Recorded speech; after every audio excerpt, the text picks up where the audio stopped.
Of course Bajaj housing જ્યારે list થયું ને ત્યારે ઓલરેડી વેલ્યુએશન ઘણું હાઈ હતું. અગર તમે જો તો 4.5 પ્રાઇસ ટુ બુક વેલ્યુ પર કે 5 ની અરાઉન્ડ હતું, જે આપણે બજાજ ફાઇનાન્સના પ્રીમિયમ વેલ્યુએશન આપણે બજાજ હાઉસિંગને આપી રહ્યા હતા. પછી તમે જો તો 150 155 થી નો ઓલમોસ્ટ હવે 104 પર આવી ગયું છે.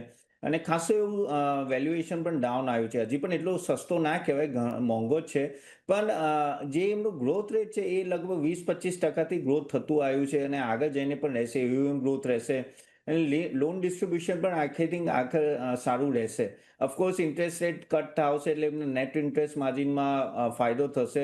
અને અહીંયાથી પણ તમે જો કે કેમ કે એ લોકોની લેગસી બજાજ હાઉસિંગ, બજાજ ફાઇનાન્સી છે, એમની પાસે ડેટાબેઝ છે ને, અહીંયાથી પણ ગ્રોથ એફોર્ડેબલ હાઉસિંગનું આઈ થિંક નેક્સ્ટ ફ્યુ ક્વાર્ટર્સમાં પિકઅપ થવું જોઈએ. મને અહીંયા 100ની આજુબાજુ જે લાગે છે, 100-105 વચ્ચે આ લેવલ સારો છે.